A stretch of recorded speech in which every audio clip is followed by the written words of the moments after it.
What's going on, guys? Welcome to Inside the Horseshoe. My name is Matt, and tomorrow is game day as the Indianapolis Colts will be taking on the Pittsburgh Steelers, and what is going to be a pretty important game for the Colts. I'm going to give you guys my thoughts on the game. I'll give you guys some key players, some keys to victory, and then at the end of the video, I will give you my prediction on who I believe is going to win and why. Now, before I do that, though, if you're new, if you haven't already, I would greatly appreciate if you would click that subscribe button. Also, click the bell icon. That way, you're notified when I upload a video or when I go live. If you like the video, smack the like button. Leave your thoughts in the comments down below. And if you have a Twitter, make sure you follow me on Twitter at horseshoe_pod. There is a link in the description down below. So, like I said, this is a pretty important game for the Colts. You win this game, you're 2-2. You're feeling much better than you are right now. You're at 500. Okay, we're good. We're fine. We're back to where we should at least be.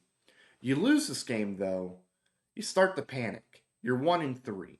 That's not good. It's going to be tough to make the playoffs, if you even have a shot to make the playoffs. You never want to start 1-3. You never want to start too far deep in a hole because the further you go, the harder it's going to be to climb up. I mean, look, we were 1-5 in 2018, and we still made the playoffs. That does not happen.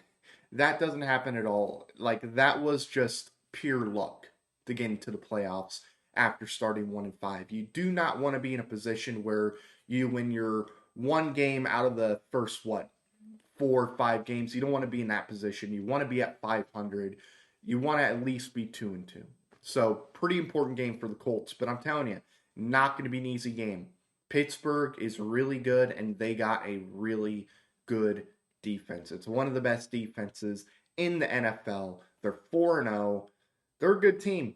They are a real good team, and it's not going to be easy beating them. And look, Justin Fields, I know his numbers aren't spectacular. Okay, I know. However, he's not losing games for Pittsburgh. He's playing good enough to get them to 4-0. But he is playing pretty good football right now. They got a pretty good offense all around, but it's that defense. That defense is elite, and it's not going to be easy to score points on. So, yeah, definitely not going to be an easy game. This is going to be one of the harder games I think the Colts play all season because of how good that defense is. Now let's get into some of my key players in this game. Offense, obviously, Anthony Richardson. Look, Anthony Richardson the last 2 weeks has been bad. He has been real bad. He's got to play good. Again, this is a really, really good defense. So we need Anthony Richardson to play his best game of his career. And that is just playing good football. He hasn't been spectacular. He needs to play good football if we're going to have a chance to win this game. Another key player in this game is going to be Jonathan Taylor. How many times does Jonathan Taylor touch the football? I'm going to be curious to see, but it seems like every time he does, good things happen. So we're going to need him to continue to do good things as he touched the football. So Jonathan Taylor is going to be one of my key players. And the last on offense, I'm going to go with Michael Pittman. Look, Michael Pittman, you're being paid over $20 million a year. It's time to step up. It's time to play like a number one receiver.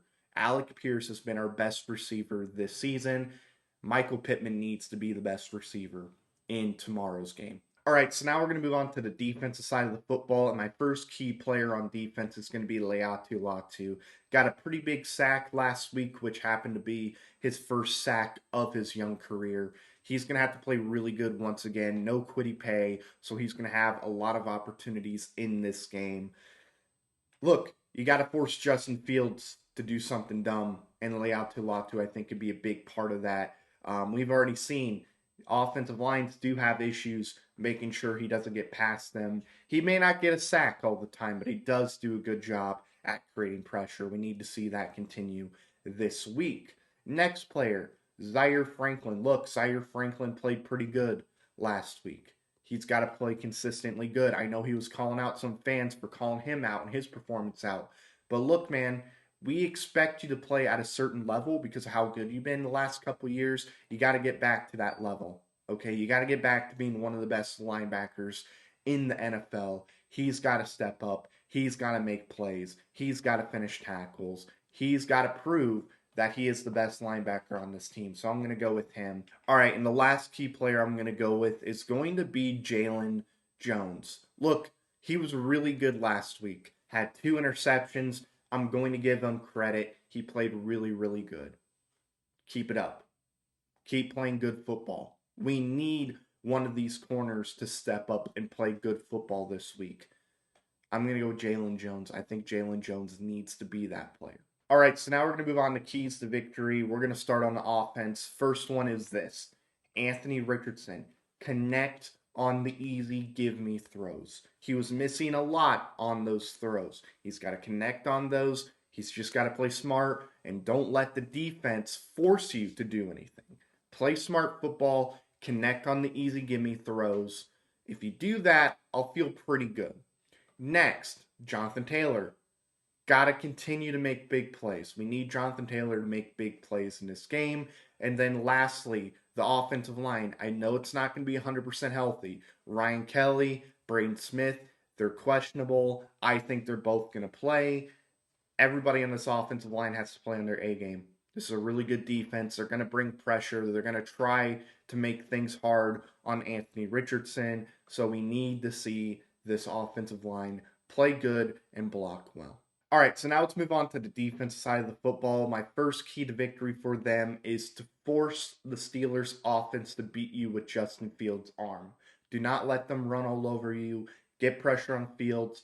Force them to make mistakes, but at the end of the day, you got to force the Steelers' offense to beat you with Justin Fields passing. We need to see that happen. Key number 2, don't let the run game get going. Linebackers have to tackle. Defensive line has to tackle. Do not let them get going with the run game. Do not let them put that offense in like second and short or third and short situations. Bring them down. Let them get a yard or two at the most. Okay, don't let them get big runs or, like I said, little chunk plays. We don't need that at all. And then my third key to victory on the defensive side of the football is do not let guys like George Pickens beat you consistently. Okay, lock down these receivers. Again, make it difficult for Justin Fields. You do that, you should win this game. Now let's get into my prediction on who I believe is going to win the game. Again, this is not going to be an easy game at all. They got a really good defense. Again, Justin Fields is just not making mistakes to make mistakes. He's playing good enough to win games. I'm going to go with the Steelers in this game. I think Pittsburgh wins this game. I'm going to go with a final score. I'll go 17-10 Pittsburgh. I think Pittsburgh's going to end up winning the game. And that's going to do it, guys. Thank you very much for watching this video. If you're new, if you haven't already, I would greatly appreciate if you would click that subscribe button. Also, click the bell icon so you're notified when I upload a video or when I go live. If you like the video, smack the like button. Leave your thoughts and comments down below. And if you have a Twitter, make sure you follow me on Twitter at horseshoe_pod. There is a link in the description down below. Thank you very much for watching. I've been Matt. Bleed Blue. We'll see you next time. Bye-bye. Thank you very much for watching this video. If you like it, make sure you watch one of these other 2 videos. They're cool. Also, if you're new, please click the subscribe button as well as the bell icon. I greatly appreciate your support.